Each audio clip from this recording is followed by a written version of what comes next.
fun? Do you feel good? Are you surviving? Like, I'm so curious. So somebody is from Egypt and it's 1 a.m. there. Again, so impressed. And I am very honored that you would try to stay up for such a long period of time. Let's see. Ooh, somebody has their first day, first time, hybrid, and full-time. Wow, that's awesome. So, okay, we're going to go ahead and start jumping on in. Yeah, I know New York typically goes after Labor Day. I know that Maryland is also the same way. They typically go right after Labor Day, so I can understand that for sure. Okay, so I'm going to go ahead and start jumping right on into this. But before because I have so many new people that are in here, I'm going to go ahead and introduce myself. So hello, my name is Bridget Spackman. I am a multi-age teacher in Central Pennsylvania. So I teach 4th, 5th, and 6th grade learners across all content areas. So I teach them math, I teach them science and social studies and reading and writing. I teach them everything. I absolutely love being a multi-age teacher. It is my absolute favorite. On top of that, I have a huge passion for literacy and really understanding literacy, and I've developed a model called the Bridging Literacy Method. So if you go onto my YouTube channel and you start kind of looking at some of the things that I've been doing the past few months, you're going to see bridging literacy all over the place. Now, I really want to explain this for some of you that are new because it's really important to me to make sure that a clear understanding of what this is kind of being put across the internet. So, bridging literacy. I really want you to think about it. It's just kind of the way it sounds. You're bridging reading and writing together into one.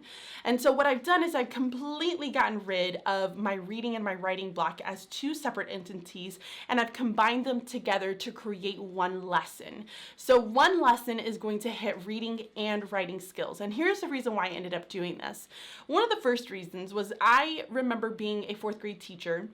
I had just been a kindergarten teacher for 4 years, and I was being placed into a 4th grade position for ELA. Y'all, I had no idea what I was doing. Like, I didn't know what was going on. I didn't know what the expectations were. There was no curriculum for me to follow. So I felt as though I was just winging it every single day. And I realized that writing was very, very difficult for me. Mainly because writing is incredibly broad. So when you read the standards, it's like, well, what does this mean? What is this supposed to look like from a student's perspective? You know, what is the finished product supposed to be like? I think we're always wondering, you know, what's our end goal at the end of the day? Because if we don't have that end goal, it's almost just like we're kind of bouncing from one thing to another, never really achieving anything at all. And that's just a really crummy feeling when you think about it. Well, when I started thinking about just literacy and just curriculum in general, I really started kind of putting the pieces of the puzzle together. And I realized, you know what? A lot of the things that I'm doing in reading is kind of setting me up for what I'm going to be doing in writing. So if my students are learning about characters, there is this standard in writing that says develop characters. Well, what does that mean exactly, to develop a character? Well, if I think about my reading standards, that's exactly what it means. It's exactly what I'm doing in reading. I'm establishing extrinsic, intrinsic characteristics, and maybe even some change in my story. And so that's the development of characters. Be able to orient the reader. That's another way to be able to be a writer. And what does that mean? Well, you're establishing a setting, you're establishing an exposition, making sure that the reader really understands what it is that you're talking about before you jump into the plot line. And so when I realized that, I said, oh my gosh, like, I feel like I'm just doubling the work for no reason. And I can't teach kids how to write something if they've never learned how to analyze and understand it. So it's important to me to make sure that those reading skills are being covered first before I go to try to implement them into writing. And so I've developed this little curriculum where it's very much tied together. So whatever we do in reading is going to then be applied into their writing, but they have to understand it in their reading first.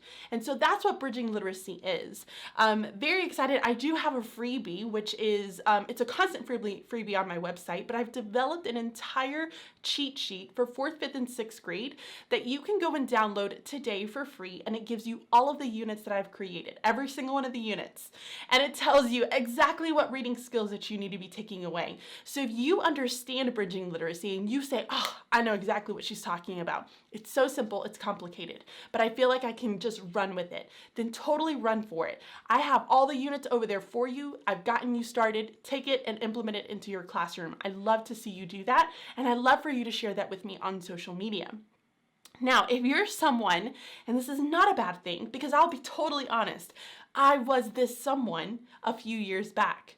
If you're someone that just needs a little bit of help, all right, you need somebody to kind of help you kind of see what the bigger picture is, then I have started to develop units, detailed lesson plan units with resources, assessments, everything that you can possibly imagine. It has the mentor text, it has the vocabulary words, and you can start purchasing those units today. Now, like I said, was this person a few years back. I bought a writing curriculum because I didn't know what it was supposed to look like. And so I went with what somebody else did. And when I started kind of figuring it out for myself and started putting the pieces together, I was like, okay, I don't need this anymore. Now I can really and truly make it my own. That's what this curriculum is meant to do for you. It's meant to kind of help get you established, help make you feel really confident in it, help you really understand all the core pieces of it, and then be able to make it your own inside of your classroom for you and for your students. So you guys can go and check that out. Whew. I feel like that was a long-winded, here's what bridging literacy is. Okay, so I think, if I know, you've been putting stuff in there? Awesome. Okay, so Trina's been putting in all of the links for me into the description box so that you guys, or the chat box, so you can go and check those out. Let's jump into it. Are you ready? I don't really have a big fancy presentation for you. I'm going to be totally honest. We're waiting for a new computer to be able to come in that's going to handle all of the equipment that we have, because bless my little iMac, it's just not surviving it. So we're waiting for that to come in. It's going to be a while. So we're not doing any fancy stuff. It's just going to be me and you right here chatting back and forth and sharing some of the resources. Feel good? All right. Here we go, guys. So the first thing I want to clarify is, what are centers? Okay, here is a defined, like I wrote this from the internet, like looked it up, Googled it. What are centers? Here's what it says. A learning center is a self-contained section of the classroom in which students engage in independent and self-directed learning activities. What are some of the big things that you hear in that? Okay, I'm going to read it one more time. You can throw it into the chat box, okay? Think of the big key pieces from that of what centers are. A learning center is a self-contained section of the classroom in which students engage in independent and self-directed learning activities. What are some of your big takeaways? What do you hear? Go ahead and throw those into the chat. I want to see what you guys respond to. So really, when you think about it, it's almost as if you're setting aside a spot inside of your classroom that really allows students to be able to easily access a variety of just learning materials and activities that you've prepared in advance for them to complete independently, right? So they're doing this by themselves. And this can oftentimes, I know, and I'm going to share some of my kindergarten stuff here. I went through my basement. Oh, that's such a scary place. But I went through my basement and I found some of my centers from kindergarten that I'm going to share with you guys. But then I have some for 4th, 5th, and 6th grade that I'm going to share with you back here, okay? So I'm going to hit a little bit of all different realms. We're going to talk about my journey with this, okay?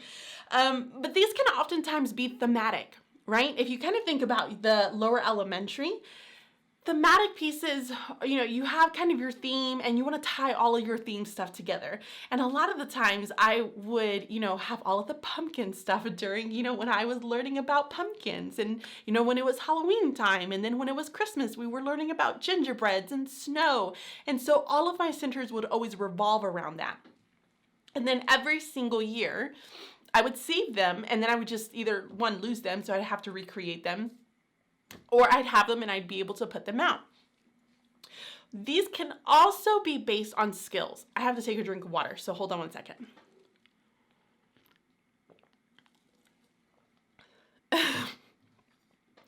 So I see Leslie and Stacy in the chat saying, centers are way more work for the teacher. I agree, but I definitely think, and you guys are gonna like probably stress out when you hear me say this, I do think that they may be productive in a way that I'm going to show you today, okay?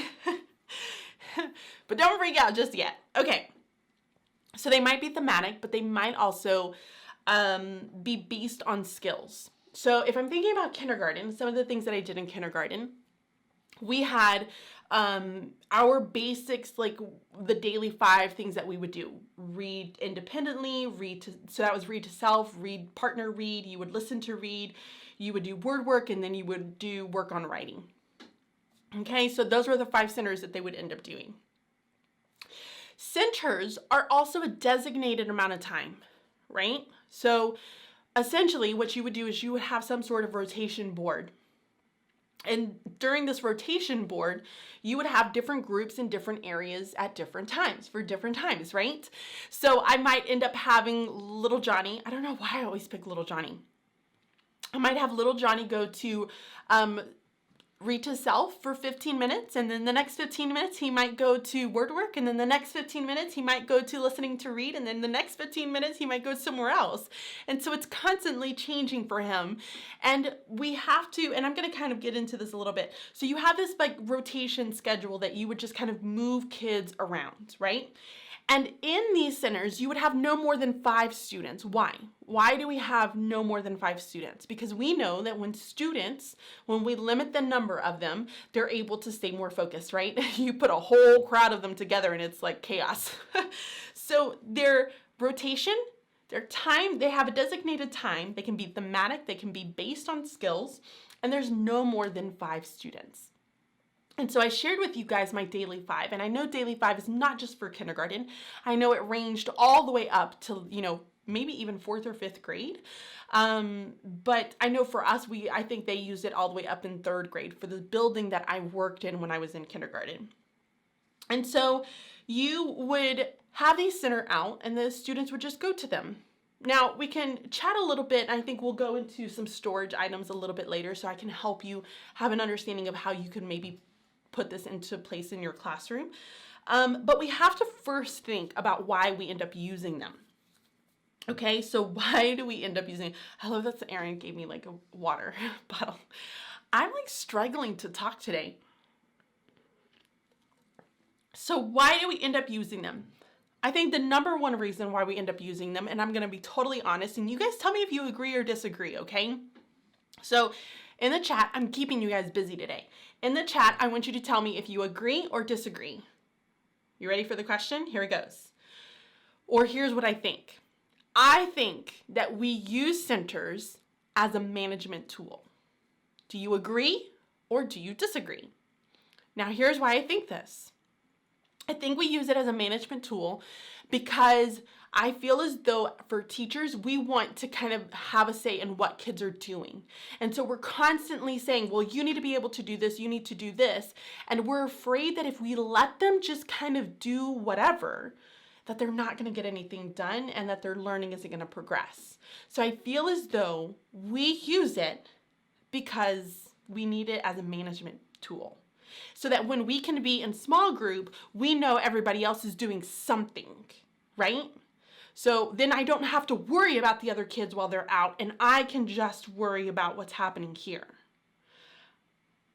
Okay, that's fine. You guys totally can disagree. I can totally understand that. That's kind of my perspective and my understanding from it, all right? Now, we use it as a management tool, and it could be a combination of things. So you guys might say, well, it might be a combination.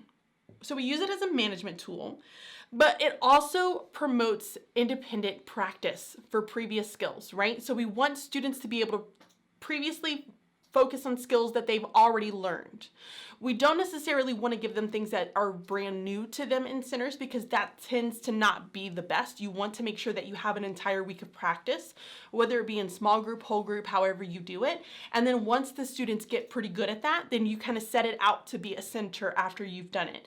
So when I would teach it in kindergarten, I would make sure that I would do that activity for an entire week in my small group. And so once we were done, I would place that into their centers, and the kids were always really excited because they were like, oh, yes, we got the thing that we've been playing for, the entire week in small group, and now I can implement it into my like independent time. So we use it as a way to be able to practice previous skills. It's another way to be able to enhance their learning. okay? And we can also enrich. And so what this means is, let's say that I actually have had this in the past, but I had a few young men actually, that were really, really talented readers in kindergarten, very talented readers. And so I needed to find a way to be able to enrich them and to take their learning a little bit further, for them to be able to make connections to what we were talking about here and work on something independently. So I would then give them different research projects that they would have to complete independently. And that was one of their rotations. So they would do something in particular to their research project as we would move along. And so that was another way for me to be able to enhance their learning and enrich that, right? And then we also use it, I guess this is kind of the same as the practicing, but we use it to reteach, essentially, right? We want them to kind of have that continuous practice of all of the skills that we've been learning, because we know that kids need to have multiple exposures to content in order for them to be able to retain it. It's that spiral practice that they have to constantly have. And in fact, I think it's about a year that students need to have in order for it to truly be able to retain. So they need to have constant exposure. They need to be talking about it constantly in order for that to really and truly retain that information in their brains. So that's why we use it. That's why we do it. What do you guys think? I'm kind of going through some of your comments.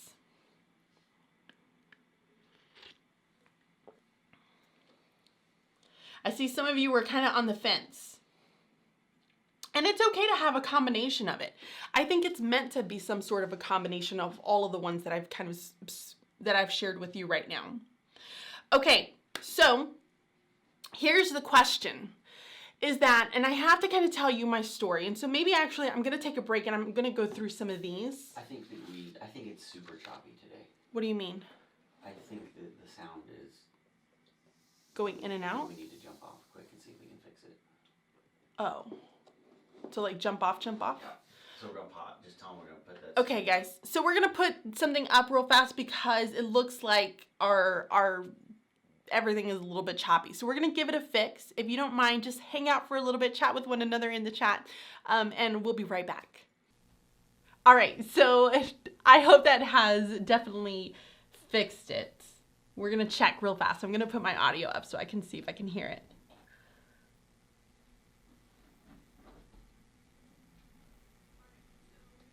All right. I told you guys my iMac is not keeping up recently.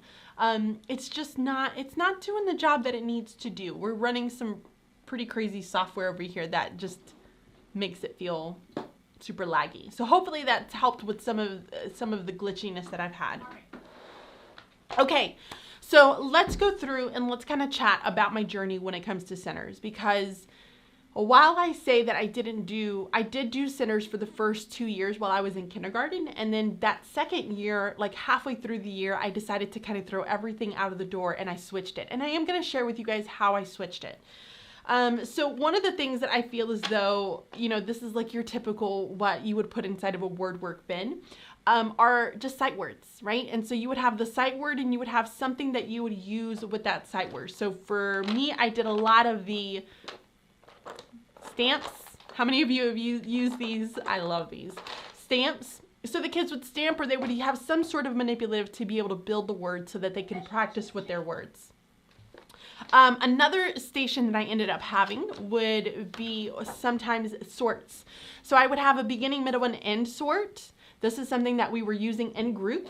And in fact, this is the exact story that I used with the kids in group. And I would actually place the story with it so that they would have the book inside of there. They would have this sheet, and then they would have a little envelope. And inside of the envelope, all I did was I took the book and I copied the pictures and I cut them out. And so the kids would have to place these into beginning, middle, and end sorts. Fun fact, I actually still do this for some of my struggling readers when it comes to writing a summary or retelling something and they need a little bit more of a visual, this is a great way to be able to provide them with that visual. So in fact, they would take one of these images, they would stick it onto a sentence strip, and then they would write out the sentence that goes with that, and then we would kind of place it into a big, huge category to be able to retell it, and the kids would be able to copy that down. They enjoyed this activity very, very much. So that's another one. I loved these. I really did love these. This was a partner reading station. And so I would have poetry every single week that we would sing, because I actually used it for when I would have the kids line up. And so when I would line the kids up, then I would sing a song or read a poem to them. And so by the time they were done with the poem, they had to be in their straight line. But the kids would sing it with me. And so this one was basically all of the different words. So there's all the pumpkins. But they would have, here you can see they have the red, C. So I can see the green pumpkin, I can see the red pumpkin, but then there were some that were colored, and so they would match it up with the colored words. So these were always really fun. And my thing with these here was kind of my issue with it, is that I felt as though I was constantly trying to make sure, and I don't know if you guys feel the same way. Tell me if you did or did not. Do not. This is a total conversation that we're having. But I always felt as though my students were never, not all of them, I can never tell if they were truly doing it. And I think I got really frustrated at one point when I felt as though I was spending the whole evening on my floor, like putting a Netflix on, trying to cut out a bunch of the manipulatives to get ready for the next week. And I had kids who were like drawing circles. So they would have like a little mat like this, and they were just drawing circles on it. Never really doing anything. I like randomly decided to get up for my small group just to walk around to see what was happening. And like they weren't doing it. And then the poetry station, I would have kids who were just sitting there, never really reading anything. And so I think that was kind of my breaking point, where I was like, this is just not working for me. I don't know if my kids are doing it right. I don't know if they're doing it at all. I don't know what's kind of really happening, and I don't feel like they're engaged with it.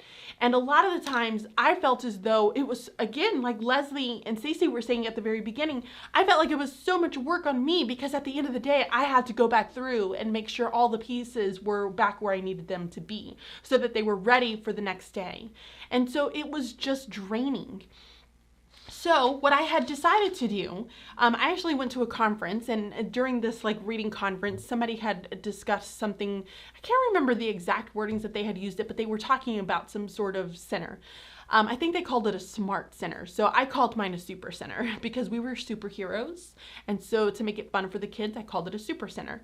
And so typically these centers were themed around their content time. The content time was supposed to be the more hands-on moments, right? The parts where they're really exploring, they're engaging, they're creating things.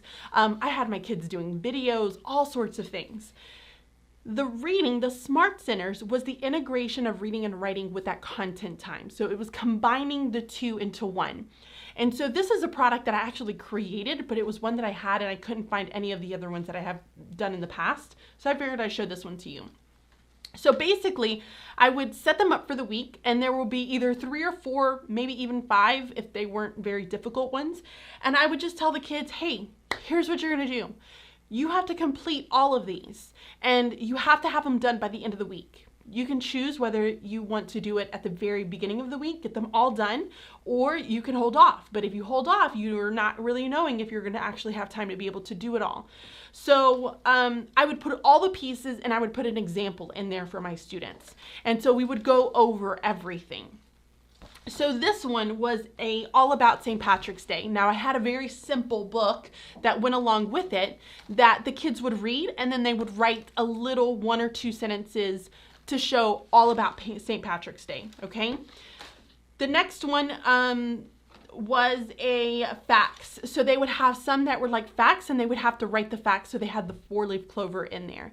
And so it was activities like that that kind of integrated the two that allowed me to, one, be able to get some of the craft stuff done without me really taking away from the hands-on time that I wanted to have during my content. And I was able to make my classroom look really cute from it. So the kids loved that. And I felt it changed dramatically because I started giving them a little bit more choice in it. Yes, I still wanted them to be able to complete something by the end of the week, but I was giving them the freedom of, you can choose which one you want to do first. You can choose how long it takes, because for some kiddos, it may take 15 minutes. For others, it may take 5. For others, it might take 20, or they might need to take a break and come back to it the next day. It really just depended. So I had little smart centers that I would put out for my kids, and they loved it, and it worked really well.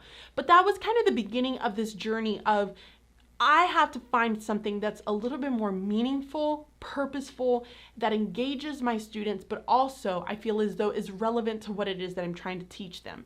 I don't want it to be something that's so out of context of what I'm giving the instruction with to what they're doing independently. I wanted it all to go hand in hand. Does that make sense?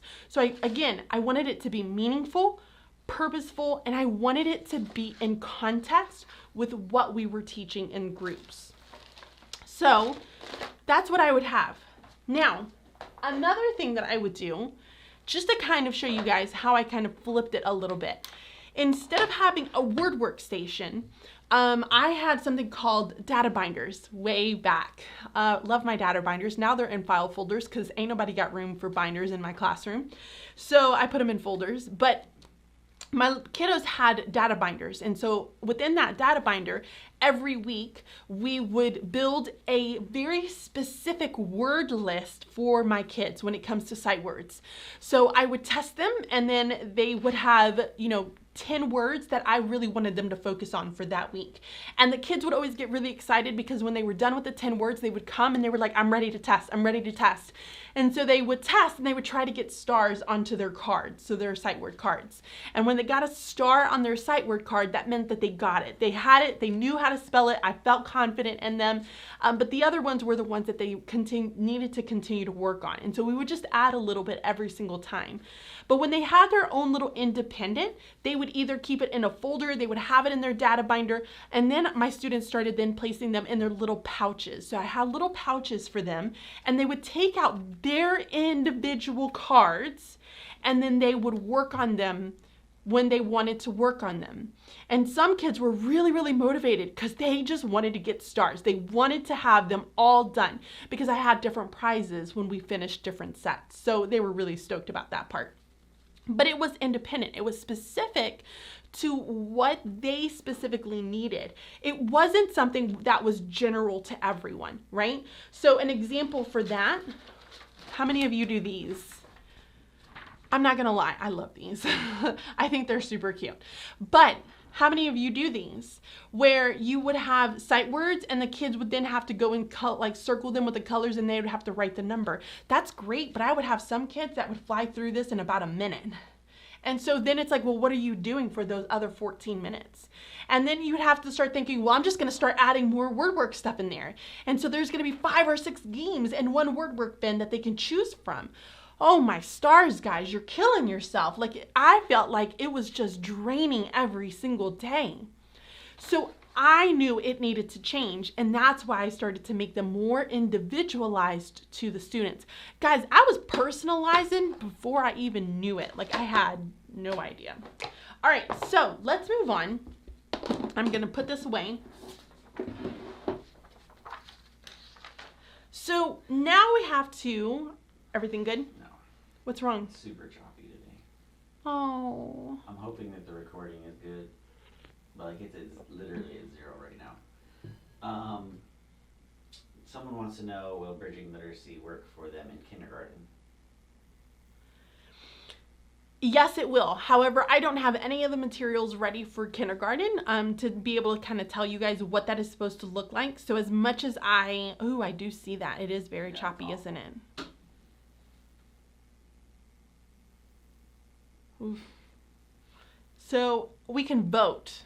Do I keep going or do we try to redo this? Because I think this is a really important one. Yeah. So guys, what do you think? It's really, really choppy. Like our They can system see it. is They know it's struggling. choppy. It's struggling. I think that this is really, really important, and I really want to make sure that this is good quality.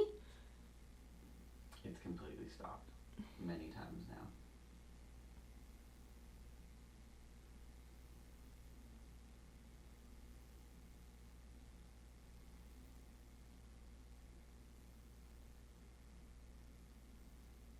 Oh, people are so nice. They need fiber cable. Amen to that. We have, Do we have better? we don't have fiber, but we have plenty to do this. It's our computer. Yeah, it's our computer, guys.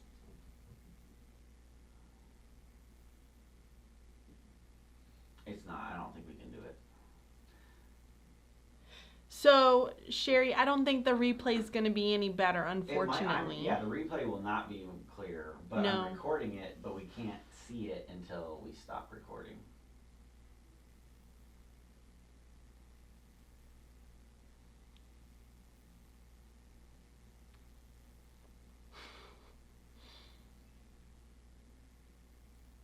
So many of you want to keep going. If you want to keep going, it can be a practice run, and if it records nicely, we can keep it there, and if it doesn't, then we redo it. Oh.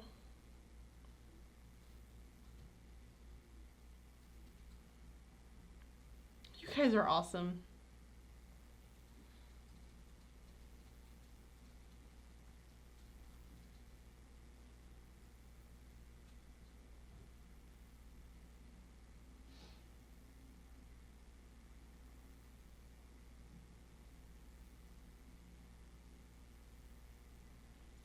So here just fine, it just can't handle the image.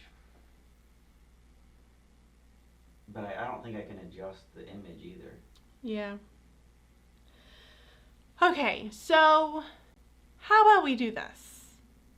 How much longer do you think you have? I mean, I haven't even touched upper elementary. I have quite a bit.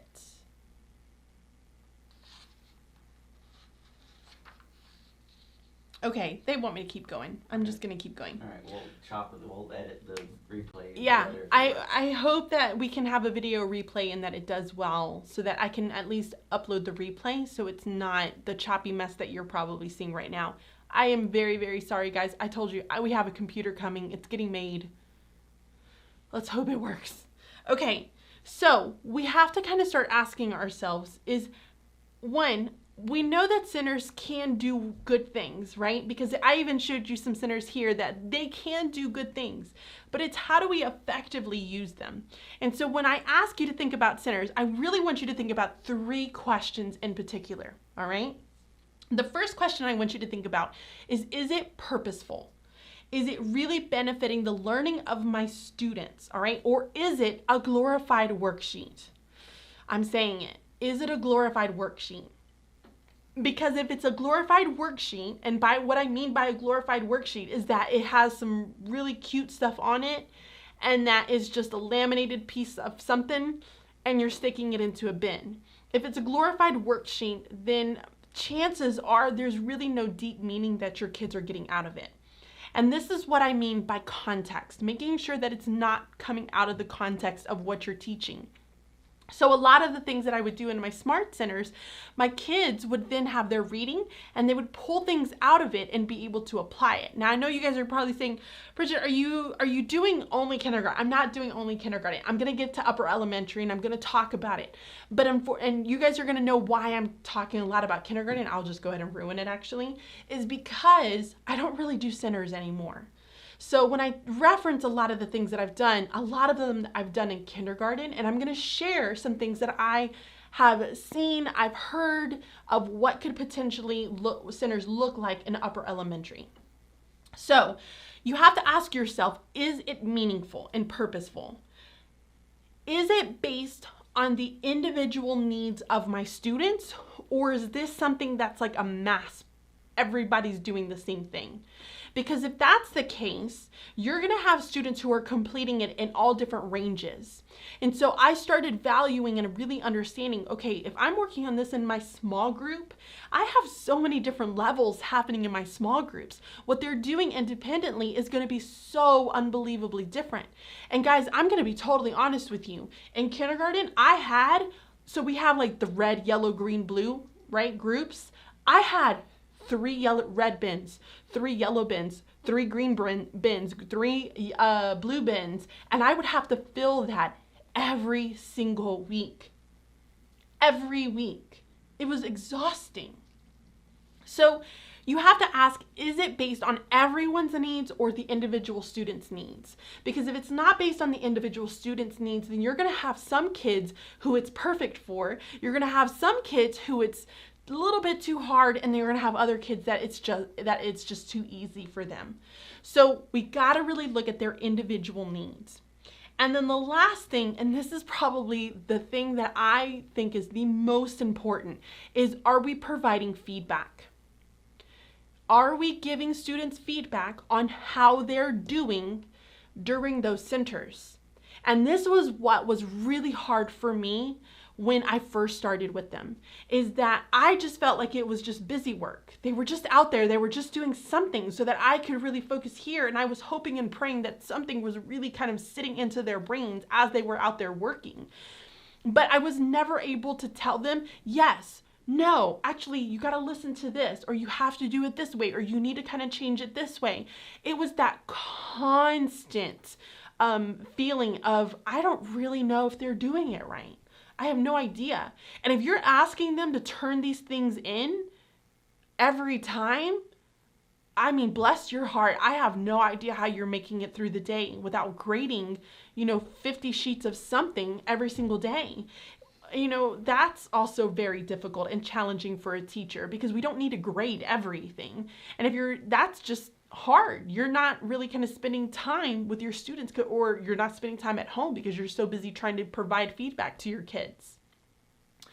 So we have to really think about those 3 questions in particular. So I'm going to say those one more time. Is it purposeful, meaningful? Is it based on the individual student's needs or the needs of the mass? And then, are students receiving feedback? Okay? We know that learning happens when students get feedback. That's when things are starting to kind of click for them. They have to have that feedback piece. Okay, so let's chit chat about upper elementary. I'm going to kind of transition some stuff. Someone had a question about bridging literacy community for kindergarten teachers.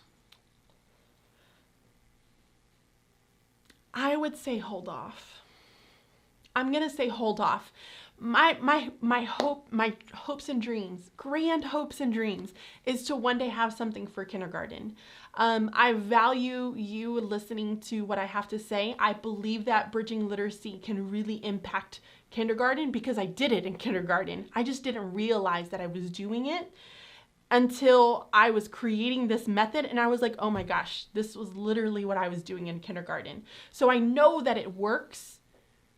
I just don't have the things to help support you right now.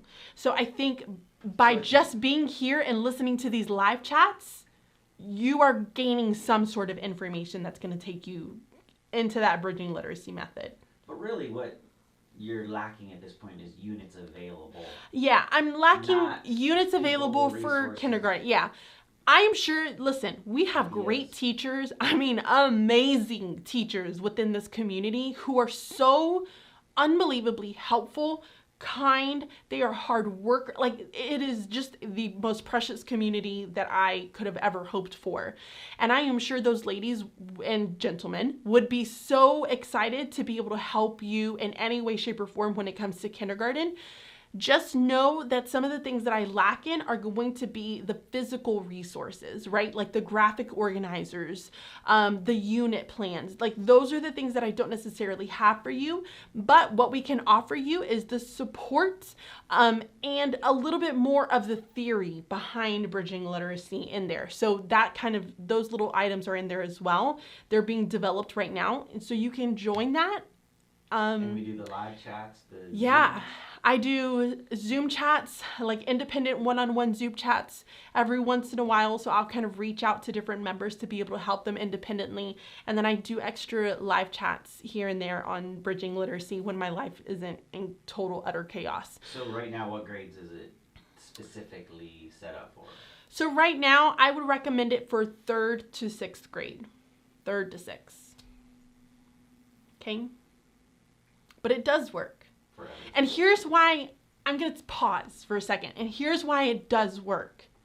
Because if we're talking about connecting reading and writing, when you think about a kindergartner that comes into your classroom, how they read is exactly how they write.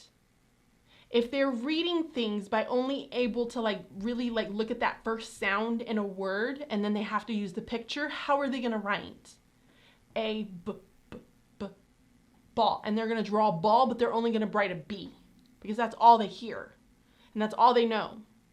But if you have kids who are coming in who are reading at a level like Fatin Sempanel level D and E, I can see the cat run, I can see the dog jump, and that's how they're writing because they already have that foundation of those sight words. So they're already able to implement that into their own writing. So it's a direct correlation. What happens, guys, is that so they kind of start off that way. Let's say that this is reading, the one with my watch, and this is writing. And so they start off kind of together. And then as we get higher into the grade, they start to kind of split. And the reason for why they're splitting is because I honestly believe that our curriculum is not well developed to have it make sure that it stays matching.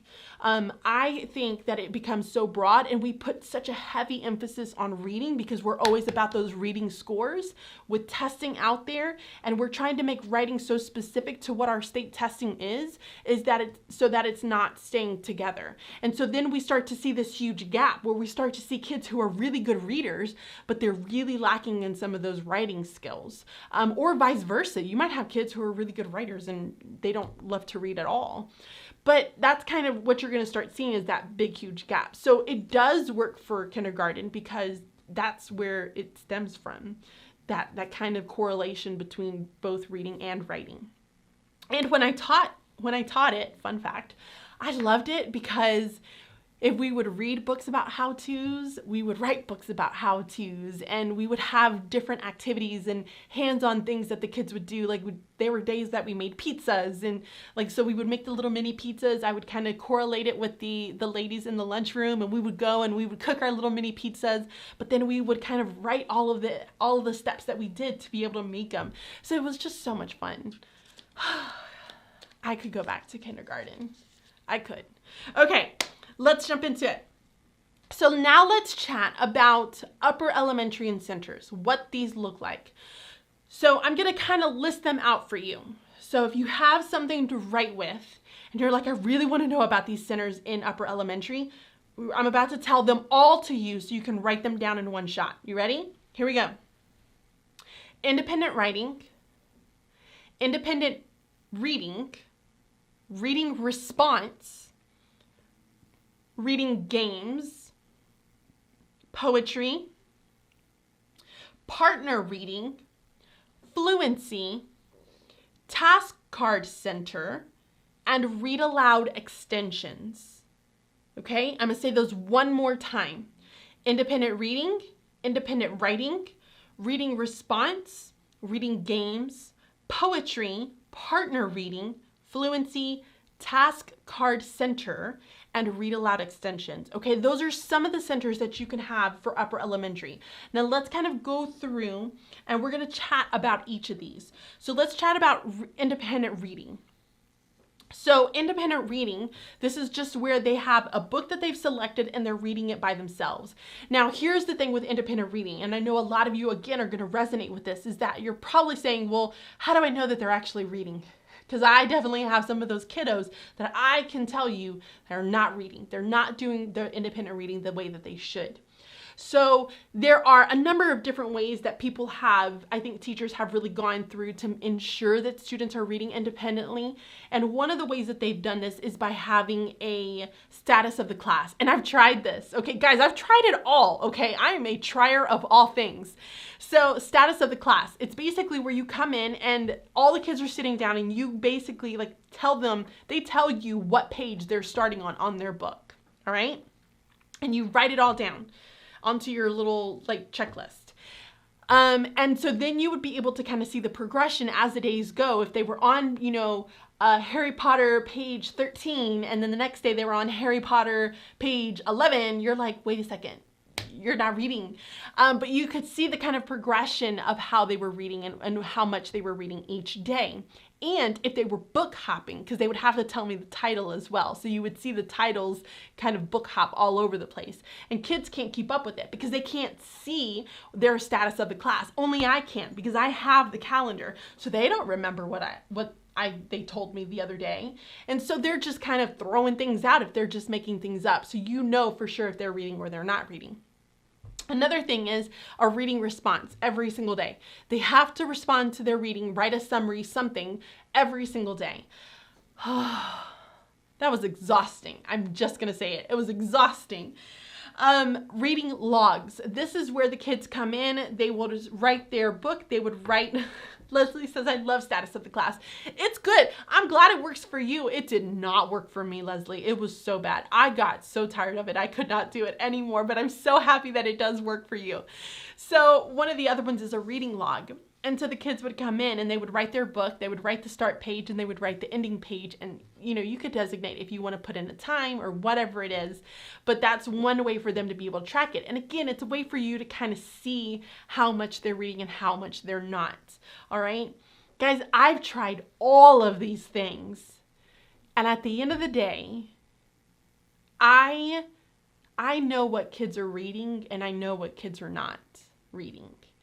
And the reason I know this is because of the conversations that we have about the books that they're reading. About those times when I come and I sit down next to them and I'm like, hey, what's happening in your book? What you reading today? Like, what's going on? And it's through those conversations that really tells me, are they reading or are they not?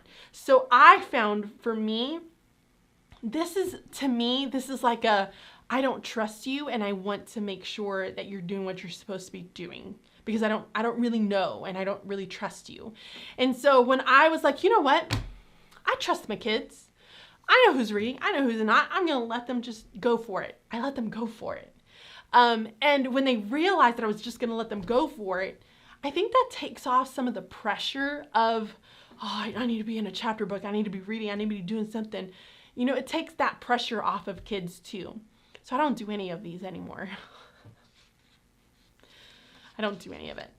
I will tell you guys what I do later. Okay.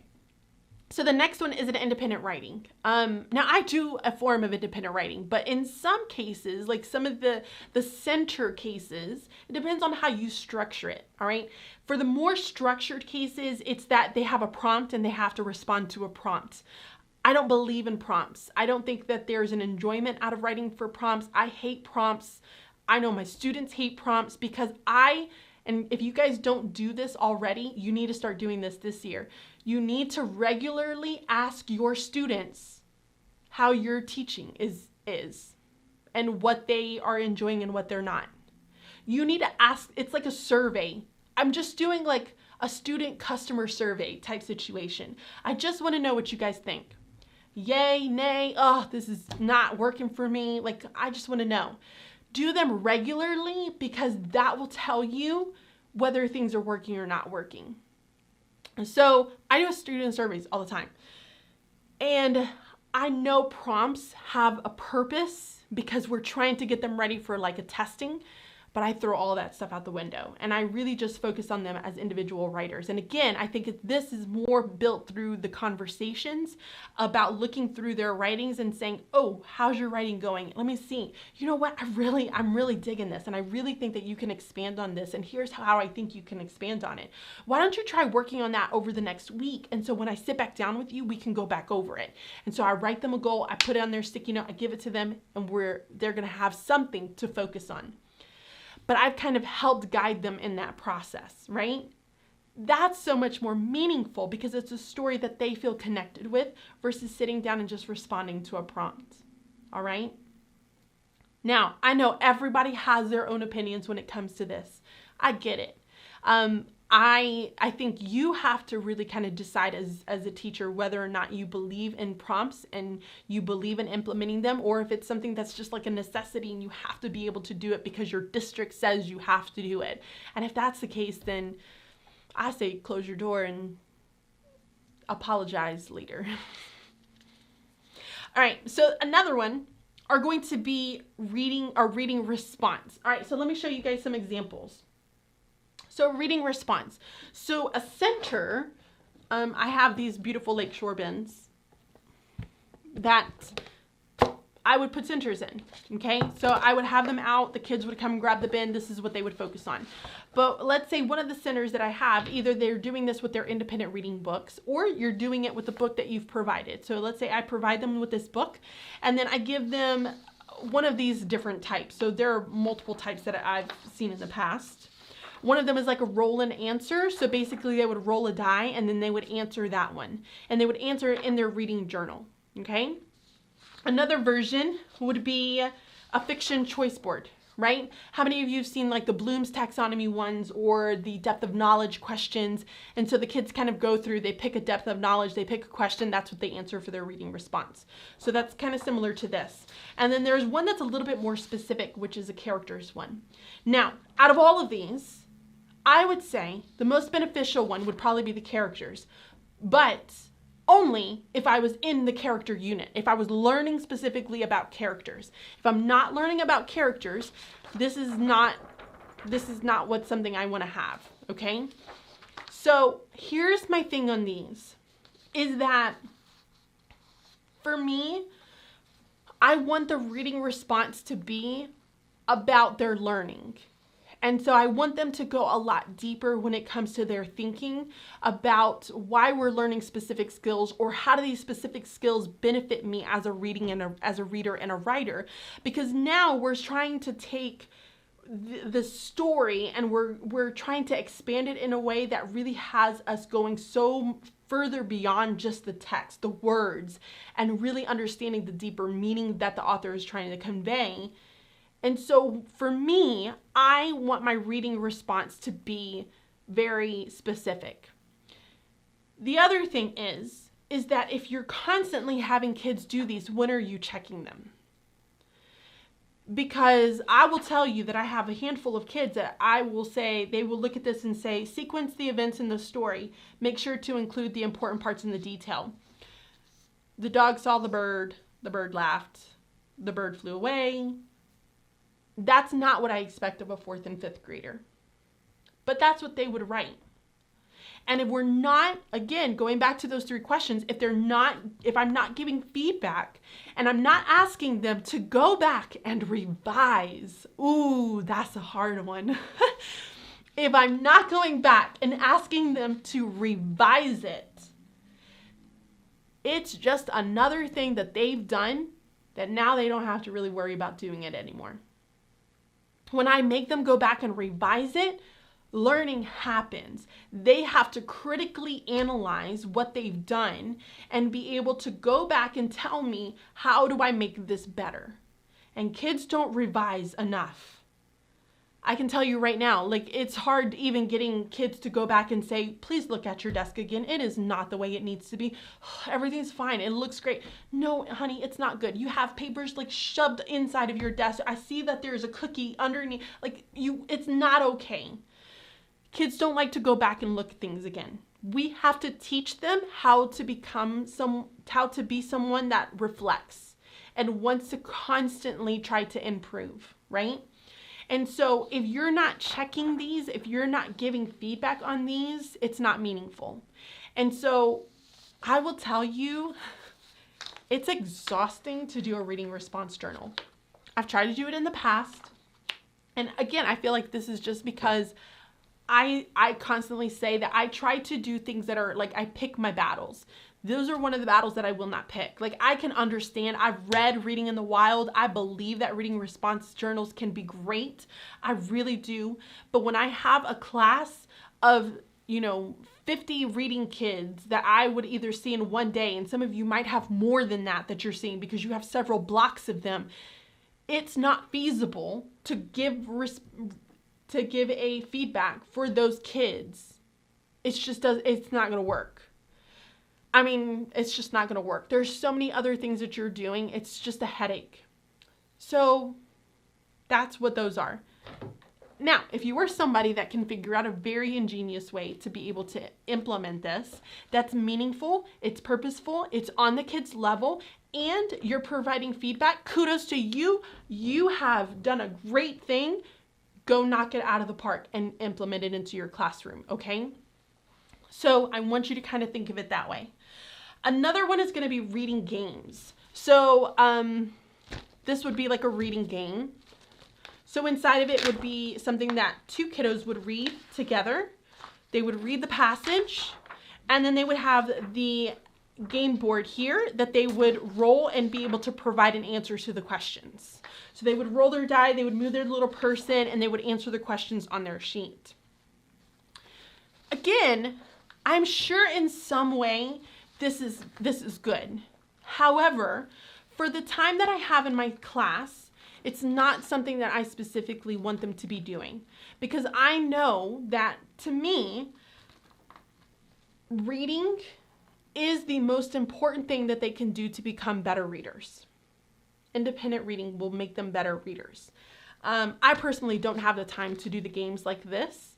I think that there is a time and a place, and not to say I would never do this. I might do it as a fun activity one day and say, you know what, guys, we're all going to be able to do this today. And we're all going to kind of just have a good time, change it up a little bit, kind of shake up, make it like lively all of a sudden. And we're going to do this today. And it would make them so excited. They would be so into it. But if I'm constantly having them do this every day or once a week or however you kind of plan it, they're going to get burnt out on it.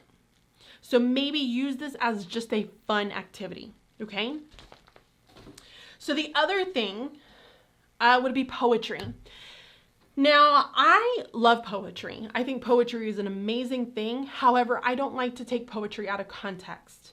So again, when it comes to poetry, I talk about poetry when I'm modeling lessons, when I have them go back and practice something either independently or with a partner, but there's never really going to be a poetry center. I've tried to do a poetry center in the past because I felt as though I really need to be practicing poetry. I feel like I never get to poetry. So now, instead of having it as a center where it's isolated and I'm not really teaching the content as heavily as I need to be teaching it so that they understand it effectively, I've now integrated it into all of my skills because I can ask and answer questions about poetry. I can talk about a character with poetry. Actually, one of the lessons that I recently started working on for the 4th grade Unit 2, which is about characters, it's creative writing, extrinsic characteristics. The Blacksmith is a fantastic poem for extrinsic characteristics because they talk about all of the different characteristics of the blacksmith, and you have to infer that he is really, really strong. And you kind of base this by different things that the writer uses to be able to describe this character. So it's a great one to use. And how much more meaningful is that versus teaching it as an isolated piece, right?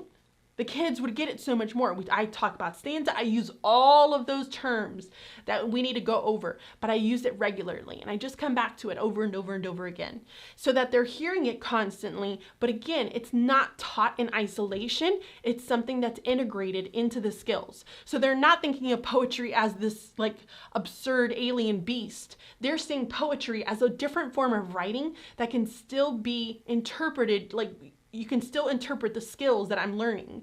So I might still be able to find plot. There are several poems that I know, I think there's like is it foul? It's like a basketball one. I think it's like foul play. Foul shot, maybe? I hate that I can't remember it. But there are some great pieces of poems out there that allow you to be able to implement those skills. So I don't like to do those in isolation. Again, if you come up with some really great ingenious way to be able to implement it that's not taught in isolation, go for it. Absolutely do it into your classroom. We are not all the same. We are all going to be doing something a little bit different. I'm just sharing with you some of my ideas. Another thing would be the fluency. Now, fluency, for me, if you're in upper elementary, there are going to be some kids who need fluency and there are other kids who don't need fluency. And so when we think about fluency, you have to ask yourself, same thing with like those sight words that I talked about earlier, kids kind of are at different levels. I have kids that might work on fluency. Other kids might not be working on it. And if the kids who are working on fluency, I want them working on something very specific. So I want you focusing on expression. I want you focusing on the periods and the punctuation. Go for that. I'm giving them a specific goal for them to focus on for that week. And so I would give them all the resources. They would have to turn it in. I would provide them feedback while we're sitting in an individual conference. And I'm telling them how they did and where we need to go next. Okay? That's more meaningful than telling everybody in the class. We all need to be doing fluency. Fluency is great. Some kids really got it. And if they got it, you don't need to torture them by making them sit there and read out loud into a microphone so that they can listen to themselves. You don't need to do it. So you kind of pick and choose on those. I think task cards is another one. I actually love task cards. I have these task cards here. Maybe I can see who this is from, because I'll tell you who it is, because I actually really love these. So this is from a TPT seller called Kim Barker, Barker. So these are inferences of setting task cards. I love them. However, I don't use them all the time. I don't constantly have a task card station. Now, I may say while we're learning about setting for that week, I might say, hey guys, you're going to have to complete 2 or 3 task cards a day. And so by the end of the week, I want you to have that turned in to me. I'm going to grade it. And during an individual conference, we're going to sit down and go over some of the ones that you've missed. And you're going to have to go back out and correct those. Okay? So that's me giving them feedback. It's something that's very focused on skills. It's something that we're learning about and the kids are really trying to practice it. The reason I love these is that because they are very, very challenging. Some of them are super easy. Some of them are way more difficult. So like this one, Margaret sat on the hard wooden bench and rolled up her sleeves to keep them from getting sullied by the messy gunpowder. For long hours every day, she would sit here, carefully measuring the fine black powder into the narrow tube-like metal cartridges. It was risky work, but it paid well, and it was one of the few jobs a girl could get outside the home. It wasn't as if Margaret had much of a choice in the matter. Her father had been killed early in the war, leaving her and her mother to care for themselves. So the kids have to infer where and when they are in this text, which I personally really like these task cards. I highly recommend these. Again, the seller is Kim Barker. So for these, I either choose to do them for specific skills if I know that I have a really good resource, or I choose to only use them for certain kiddos. So let's say I have little Johnny, he comes up to me and I notice that he's really struggling with inferring for setting. So I say, you know what, we're gonna sit down and we're gonna practice a couple of these and then I'm gonna send you out to do 2 and I want you to turn it in. So I might model for him, we'll work together in an individual conference and then I might say, all right, so now I want you to go out with these 2 and I want you to try it out yourself and then turn that into me and let me see how you do at the end of class, all right? Easy way for me to be able to provide feedback, but to also make sure that I'm continuing and helping them be able to learn that skill. So it's not necessarily a center. Some kids might, not all kids. Okay. The other thing that I have for you is some form of a read aloud extension. Now, I do sometimes do read aloud extensions, especially if we're in a really good spot in our read aloud book. Now, when I think about read aloud book, I'm thinking about a chapter book, okay? So we're all reading it together as like an entire MAC team. I'm reading the story and I might have a question that I really want them to know. Or maybe I have, if you guys have ever read... Oh, I know I have this in my Amazon store and I can't remember what it is. But there's some really good books out there. Can you pull up my Amazon store? I really want to tell it to you guys because I think you would all really like. Oh, one of them is Pay Attention Carter Jones. So in Pay Attention Carter Jones, he talks a lot about the game cricket. And so one of the extension activities that I had for that is that during reading class, the kids would go through an informational piece about cricket. And so they had to learn about it. But that really helped them understand the game. So another one that I have, you're going to go slow. He's showing it to me, guys. Hold on. Keep going. Keep going. Keep going. Okay for Now. Oh, that's a good one. In the book Okay for Now, a lot of that happens in a different time, but they also have a lot to do with paintings, and they talk a lot about paintings in Okay for Now. And so one of the extension activities is I found a lot of those paintings, and so we did some really fun extension activities with those paintings within our reading class, and the kids really enjoyed it. But again, it's not something that I'm doing every single time. I'm picking and choosing when it's right, when I know that the kids are going to be engaged, when I know it's going to be meaningful, when I know that I can make it specific to the needs of my students, and I know that I can provide them with feedback. So a lot of the times with those extensions, we would go over it together as an entire MAC team. So those were always really, really fun. Okay, so what do I do with my students? All right, there's kind of a general idea of some of the centers that you can place into class. I've talked to you guys about some of the ones that I really like and how I would try to implement it without using centers. So a lot of you know that I don't do centers in my classroom. It's like this gigantic, like independent time. I've been doing it that way since kindergarten now, but I have different things that I want them to be able to complete. So during their independent time, they have to do a few different things. First, they have to independent read. I want them reading every single day. It's important to me. It's important for them to be able to continue practicing those skills. So every single day, they're independent reading. So that's the first thing that they're doing. The second thing that they're doing is that they're practicing whatever it is that I've taught them from small group. So if we're talking about extrinsic characteristics, I might have them go out and in their independent reading book or in a text that I give them, they have to locate those extrinsic characteristics. All right, and they have to turn that into me so that I can provide them feedback.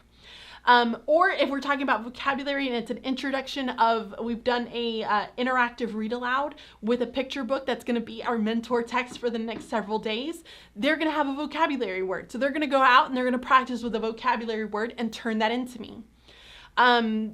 There's an activity that's very well known. It's called Shades of Meaning, where you can take that word and then be able to create a shades of meaning. Some words have a bigger impact than other words, and so those are really great also extension activities to do with vocabulary. Every once in a while, I'll throw it in. I don't want it to be something that it's like, if I'm doing it every day, it just becomes boring. I want to kind of spice it up and keep it fun for my kids. Okay, so during this like skill practice time, like I said, they might be practicing reading skills, they might be doing vocabulary, they might be working on a writing assignment that we're doing together, or they might be reflecting. There is that reflection piece, there's that reading response that kind of comes into play there. So that's the second thing. The third thing is they're independently writing. Now, at the beginning, I let the kind of kids pick. I don't really kind of tell them which one they're going to be doing. I say you can independent read or write. And I always kind of pay attention to which one the kids gravitate towards, because you're going to find that the kids who really enjoy writing, they want to write. The kids who really enjoy to read, they're going to read. And so as you start to individually confer, you might sit down and say, hey, little Johnny, I noticed that you really love to read. I love that. What are some of the books that you like to read? Okay, great. You know what? I think it might be a really good idea that maybe like next week you pick 1 or 2 days to really focus on writing that day. And I really want you to try to do this. And I might kind of set them up and give them a goal for something to try to practice writing independently so that they can show that to me the next time. So I almost try to nudge them outside of their comfort zone so that they're not constantly gravitating to the thing that they think is the easiest. I'm pushing them to try and move and expand themselves so that they can be both readers and writers. So independent writing is another thing I do. I am huge into book talks, and this is how I track whether or not they're independent reading. Book talks is a big thing. I tell my kids you have to do one at least once a month. You have to turn in a book talk. You have to present in front of the class, whether it's through a video that you're doing, whether it's a blog post that you've written, you're still going to stand up and read it, whether it's just you doing a presentation for the class, you're going to do some form of a book talk, okay? So that's another really big one. I know for sure that back when I did the 10-part series for Bridging Literacy, I talk a lot about book talks in one of those videos. So you guys can go and check out that video so you can learn a little bit more if you haven't already seen it.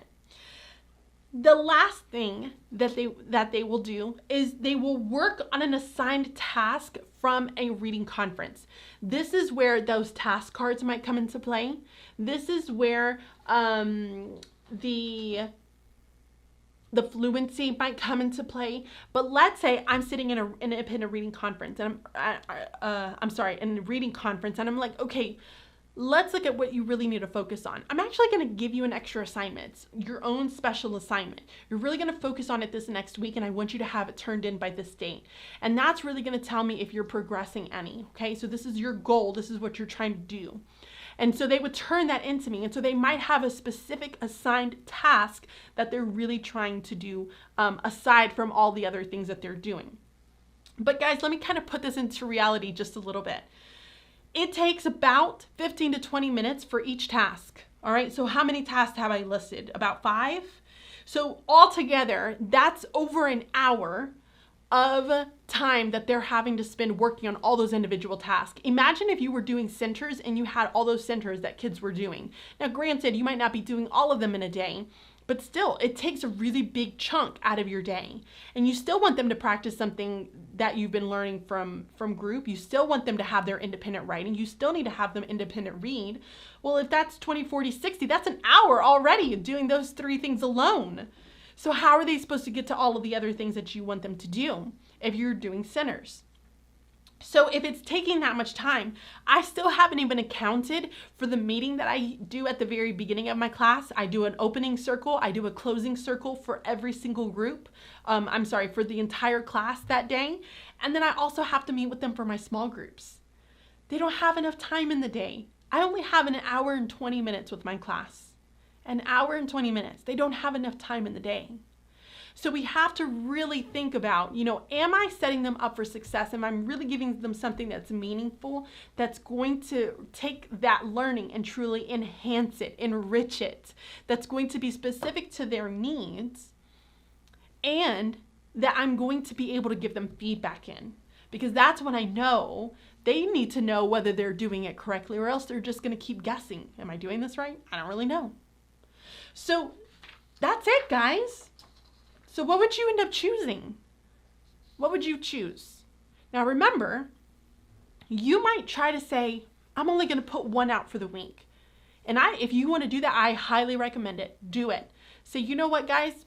I might say to my kindergarten class, or to my 4th, 5th, and 6th graders, I might say, hey guys, this week I'm going to put out 3 centers. I'm going to put out 3 centers this week. You have to have them done by Friday. Whether you do them all at the beginning of the week, or whether you save them for the end of the week, or you space them out, it's up to you. But you need to have them done by the end of the week.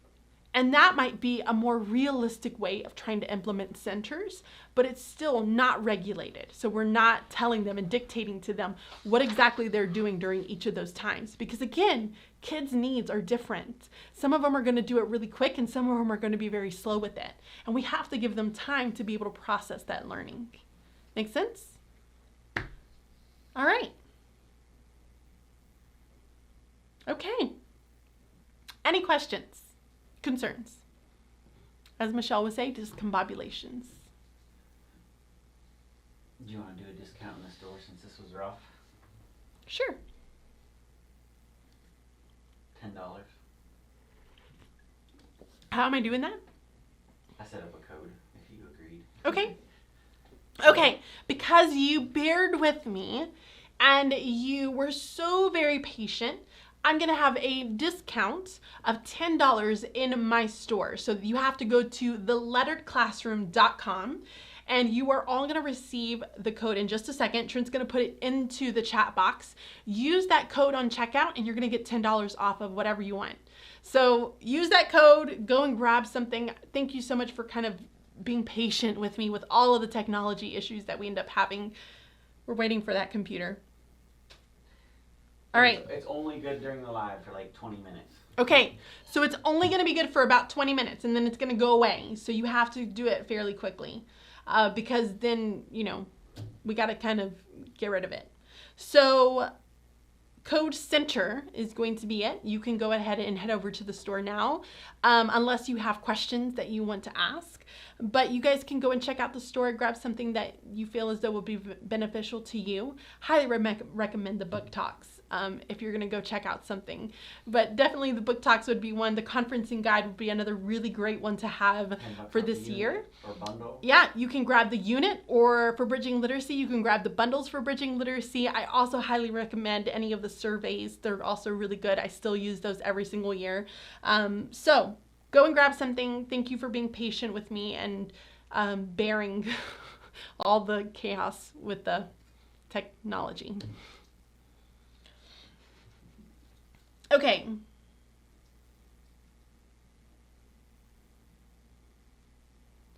Oh my goodness, Lily said, my 5th graders still think fluency is how many words they can read in a minute. It drives me nuts. I know, some of them have been so trained to be like, I just need to read fast.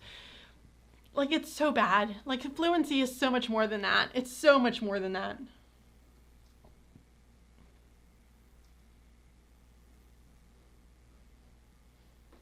I'm going back through and looking at some of your chats. Guys, if you have questions, let me know. Your routine with distance learning.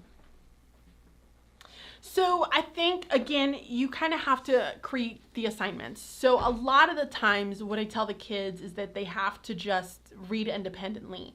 And sometimes you can do like a Padlet if you want to. I really like Padlet, where they can go in and they can just kind of do almost like a status of the class, like what am I reading and what was like one thing that you read that was really cool in your book today.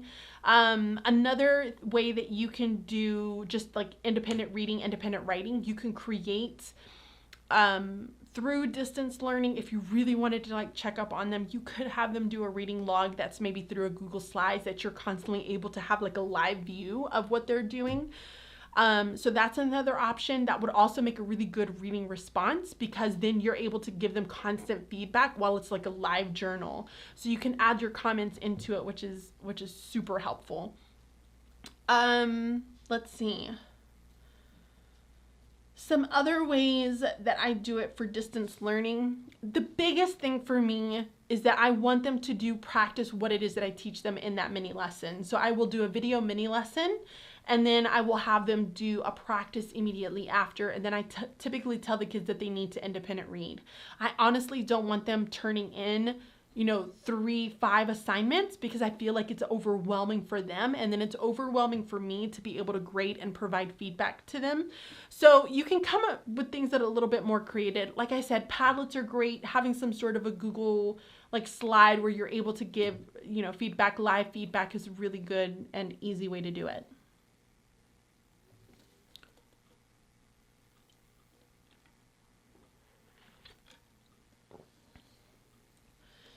So Sydney asked, if they finish the centers at the beginning of the week, what do they do for the rest of the week? So remember that they're still having to do some of the extra things that you are working on. So if I have a small group, I'm going to want them to practice what it is that we're doing in small group. It's an immediately like I do, we do, now you are going to go out and do. So that's the scaffolding process of it. And so every single day there is an I do, we do, you do. And so they're always going to go back out and they're going to do an I do. And so that's a good chunk of time. You're going to have them independent read. You're going to have them independent write. You're going to have them do those things that you want them regularly doing. When I'm talking about centers, I'm really talking about some of these like more activity-based pieces that you want them kind of working on. And conferences, have conferences with your students. That's a big one. When you're individually conferring with kids and you're having conversations, you're gonna pick up on what specifically they need to be working on, and you're gonna be able to provide them with that individual need-based activities or assignments that they need to be working on for that week. So I hope that makes sense, Sydney. So Asha said, do you have a third grade bundle? I do not have a third grade bundle. Unfortunately, right now, all I am working on is the 4th, 5th, and 6th grade bridging literacy units. Third grade will be released next summer. Remember, I still teach.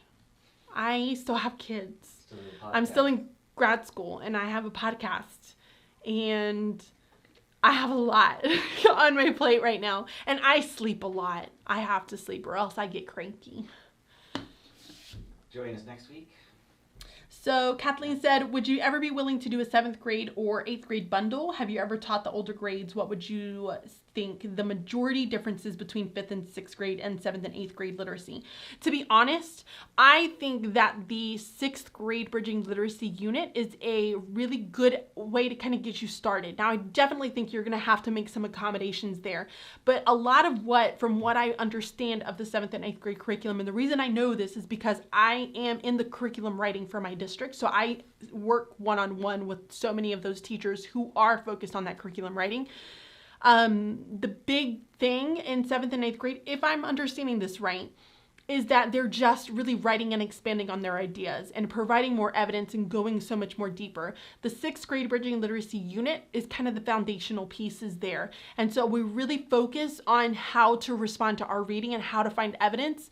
And I tell my kids all the time, I was like, you walk into this door, it's almost as if you're a lawyer. Every single day, I'm going to ask you to back up your thinking with evidence from the text. And I want you to back it up by telling me how that evidence relates to the answer that you're giving me.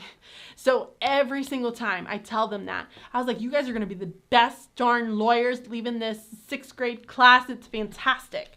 But I do think that the 6th grade one could help kind of establish that.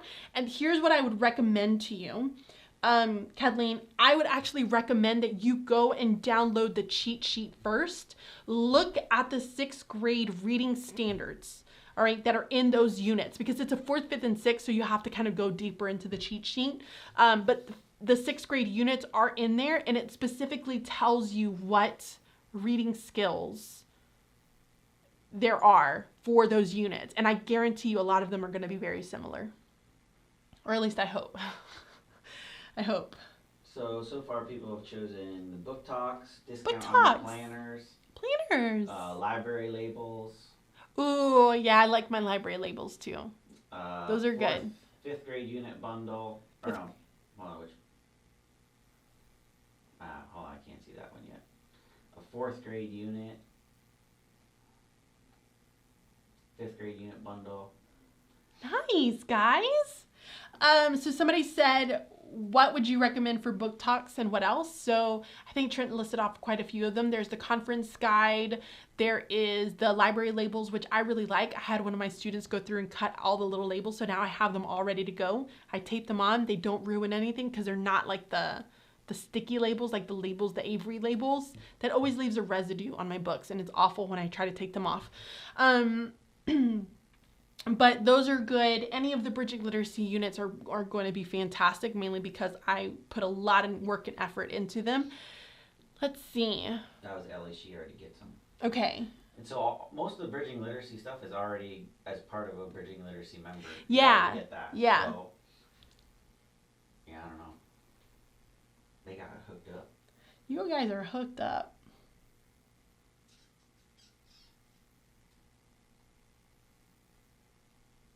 See the message from Simone? Where's Simone at? Like Hey, not a teacher yet, but I am in college and I'm going to be a history teacher. Honestly, finding your channel in high school pushed me to be a teacher. Just wanted to show my love. I love you so much. You are wonderful. I cannot believe it. I am so excited that you decided to be a history teacher. That's great. You are fantastic. You will do great things. Oh, the text-dependent analysis or the Oh, yeah. Text-dependent highlighter analysis kit. is a good one. The highlighter toolkit is another good one. Guys, I use that highlighter toolkit like it's nobody's business all the time. I love highlighting. It's pretty colors. I may not have a lot of colors in my classroom, but we have a lot of colors on our paper. We do. So that's another good one. So, guys, I've recently noticed... Word study. There's a big variety. Yeah, word study is a good one. I recently noticed, I think I'm super stressed because my shoulders are constantly hunched. And so I have like this horrible neck pain and shoulder pain. My sister said that I'm just holding all my stress up here. And I don't know how to stop. How do I stop doing that? It hurts so bad. I'm always achy. My poor husband always has to like rub my back. Did you already see Sunshine? I think it's Sunshine. Yeah, so she said, sorry if I missed it. Knowing what you know now, how would you have taught centers differently in kindergarten, or how would you have structured that time? So I think I would have structured it very much the same to what I'm structuring my 4th, 5th, and 6th grade learners. And here's why. Because I know that my 5 and 6-year-olds, when I had them, they were incredibly capable of being independent. And so I could tell them specifically what I wanted them to work on, and they would do it. So I would either create my super centers that I still had, because I did love those. And so they would be like thematic centers that would integrate the content area to the reading and writing. And I would place those into the bins, and they would complete it throughout the week without me having a designated time, right? And then I would also make sure that when I'm sitting with them with their data binders, I'm going over specifically what they need to focus on. So I might tell them, hey, here are the words that I really want you to work on. Or if they're not really doing CVC words, I might give them a list of CVC words that I want them to practice. And so they would have different activities, and they could go and find different resources in the classroom to be able to practice those independently. But again, they're specific to the individual needs of the kids. And I'm constantly trying to give them feedback because I want them to be able to achieve their goals. Guys, I'm telling you, I had about, I want to say it was about 4 kids that I was having to take to, I can't remember what we used to call it, but it was where you basically brought them up, like we call them data teams now, but where you would brought them up to a committee. And so basically the committee's kind of looking to see if maybe there is some sort of a learning disability, or if they want to test for a learning disability. So they kind of track the data. And when I started changing how I was doing centers in my classroom and making them more individualized and specific to the kids and meaningful, I noticed my data shot up. Like my kids were doing so much better. And I saw it across my classroom, because not only was I pulling data for that specific committee, but I was also pulling data for their data binders. So there was evidence that it was working, because I was seeing it in the classroom every single day.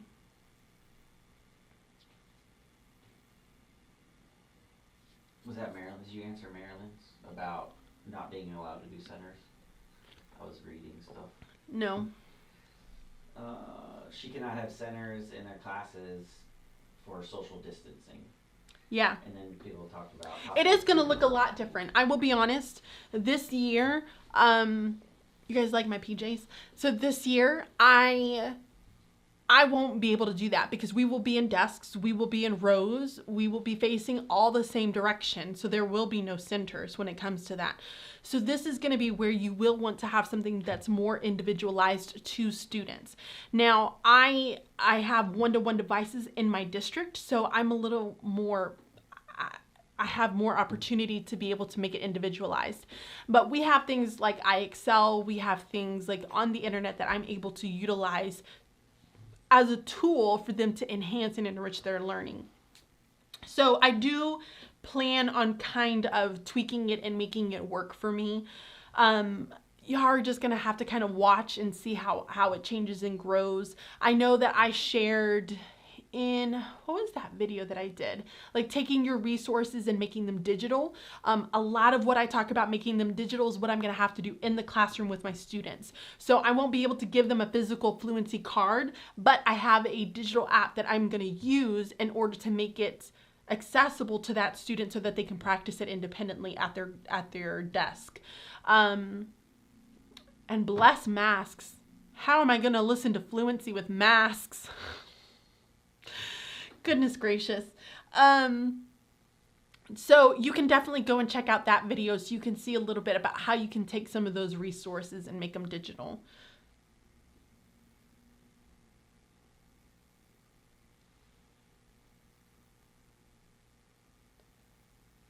Yep, I see you, Christy. I understand. Here's the thing. We have to remember, guys, and Michelle and I were planning out a podcast that we're going to be launching, and I'm going to go ahead and release it. Here's the thing. Nothing is the same this year. Nothing is the same. Everything is going to be different. Here's what I don't want you to do. I don't want you to go out and try to do all the things that you used to do and figure out how to do them with this new setup. And here's why. Everything will be constantly changing. Everything's going to constantly change. You don't know what's going to happen from one to the next. And when you go out and you start with the expectation of I'm going to automatically start doing everything the way that I did it, except I'm going to make it like digital and make it work for the space that I'm working in, what's going to end up happening is you're either going to start to feel the overwhelm. Your students are going to start to feel overwhelmed because right now we need to be focusing on making them feel comfortable coming to school, sitting in a desk all day long in that one little square that they're going to have for breakfast, lunch, special, everything. We need to make sure that they are okay and that they're happy in their space. Before we try to throw everything at them, they're going to get overwhelmed, you're going to get overwhelmed, and you're going to have to pull back. It's easier to start with the basics and add on than it is to start with everything and take things away. Because you're going to end up feeling like a failure at the end of the day, and your students are going to think that they did something wrong. Okay? So we need to start with just the basics. So I don't want you going in automatically wanting to do everything. Start small. Okay? Start with an independent reading. Have some backup picture books in order for you to be able to read in case everybody finishes early. Have backup assignments for you to do that you can do as an extension activity just in case everybody finishes early. Start basic and build. Get everything kind of flowing the way that you need it and build it from there. Because I also don't want you to go in doing everything, being successful, doing everything, and then all of a sudden they flip it on you and say, now here's what you're going to do. You're going to do something totally different. I would be so mad that I devoted all this time, energy, everything, and now all of a sudden I'm doing something different. So I don't want you going in trying to be gung-ho for everything. Be patient. Go with the flow for a little bit and see how it's going at the beginning of the year. Again, you can always add. It's fine. You're always going to add to it. So keep it basic. Keep it simple. KISS. Keep it simple, stupid. Not to you. I didn't call you that. But it was just something that Michelle taught me. Now it's stuck in my head. You've never heard KISS? I have never heard of KISS. Never heard of KISS. Never heard of it. Never. Christy, I'm not rotating days. We're going 5 days a week. We've had, I think, out of my group, I've probably had 4 kids who have decided to go on online learning. 4. So right now I'm at 22 kids in my class. Aw, Angela, thank you. I'm so glad that you agree.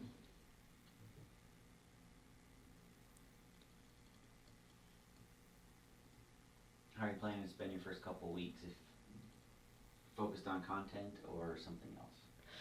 First couple weeks, I'm really going to focus on technology.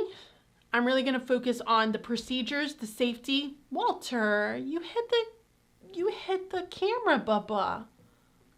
Is it? It's my puppy dog. He shifted the camera. I'm going to really focus on routines, procedures. I'm going to focus on fun activities, some get to know you activities. I'm going to have to think outside of the box on that one. I'm going to focus on technology, safety, really heavy on technology because I want to make sure that they have things right, like how to submit an assignment, how to do all of the little things that I need them to do. We're really going to focus on the technology piece in the very beginning. But I'm going to do some fun activities here and there. We'll think about brain breaks, some ways that we can kind of stand up, move our bodies without, going beyond the guidelines and, sticking with the safety procedures that I have to stick to. But I'm going to keep it super basic for the first week. The second week, we're going to jump right into the first 10 days of ELA, the lesson plans that I shared last Sunday, and I'm going to jump right into math.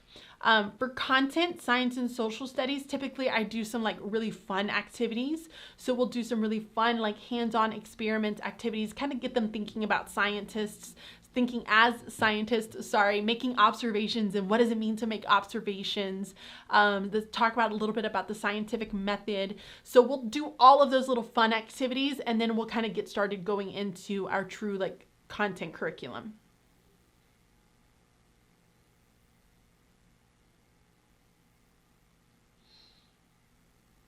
Ooh, Aaron got timed out.